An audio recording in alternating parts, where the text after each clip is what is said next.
Hi, my name is Brandy Little, and I'm going to speak today as to why I feel Ralph Ellison's The Invisible Man, particularly the first chapter, Battle Royale, would be a great addition to the syllabus. I'm an avid reader. I've read 85 books along this year. 90% of the books that I read are from indie authors. I love the treasure hunt. I love finding a novel that is basically otherwise unknown and help getting it to the recognition that it needs to get picked up by publishing houses, find its way into bookstores, and eventually find its way onto the New York Times and USA Today bestsellers list. I feel this is probably the process that Ellison of today would have taken. The Invisible Man was his first publication. He was an unknown author. The novel, The Invisible Man, is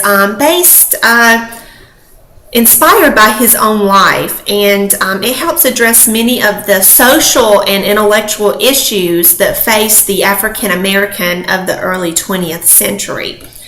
Ellison has been quoted as saying that he wished that The Invisible Man, rather than being read as a statement about the American Negro, that it could be read simply as a novel. He felt it important to write something more than just a novel about racial protest. This helped lead him to decide upon the narrated novel. And the novel is basically about race, power, freedom, and liberty. He insisted on being known as a writer rather than a representative or spokesman for the African American cause. Ellis is actually stated as being inspired by such writers as T.S. Eliot, James Joyce, Herman Melville, Langston Hughes, Mark Twain, and was actually encouraged to write the novel by Robert Wright. He began writing the novel in 1945. It took 7 years to finish. It finished in 1952, but the Battle Royale scene was actually, it was published in 1947. Ellison felt that the naturalism and realism styles that were popular during the early 20th century that they were too restricting for the type of novel that he wanted to create. He instead created an open style writing, one that did not restrict his ideas to a movement, but was more free-flowing in its delivery. And his style is based heavily upon modern symbolism. The Battle Royale is actually a very celebrated novel. It spent 16 weeks on the New York Times bestsellers list. It won the U.S. Award for Fiction in 1953. It actually beat out Ernest Hemingway's Old Man and the Sea, as well as John Steinbeck's East of Eden. He won the 1992 Lifetime Achievement Award from the Ansfield Wolf Book Awards.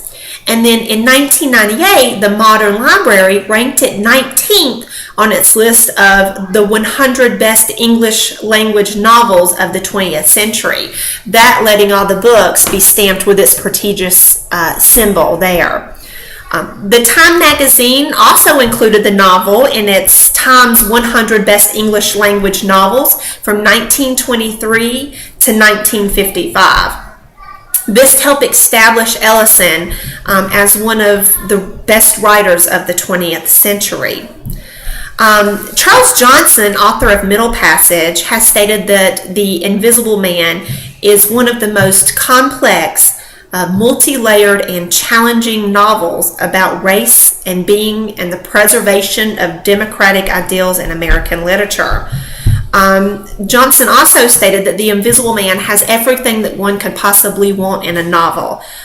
It has humor, it has suspense, and it has Black history, which in itself is American history.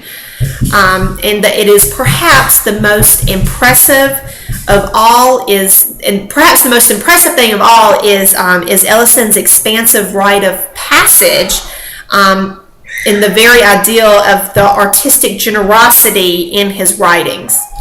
I feel that with this American literature class that it is not only important to teach us of the American writers and their works and the type of writing that takes place, but to also encourage a love for writing and a love for reading. And the best way to do this, introduce works that are not only enjoyable, but are relatable to us. And although the book is about the African Americans and the hardship that they endured, it can also be relatable to our generation as well. There isn't a time that someone in their life has not felt invisible, whether it be at work or at school or even in their home life. I feel like that at one time or another everyone has struggled with just feeling not seen and not heard, and that is what makes this novel relatable. And with that, in the book being enjoyable, that is why I feel like that it would be a great addition to the syllabus of this American literature class. Thank you.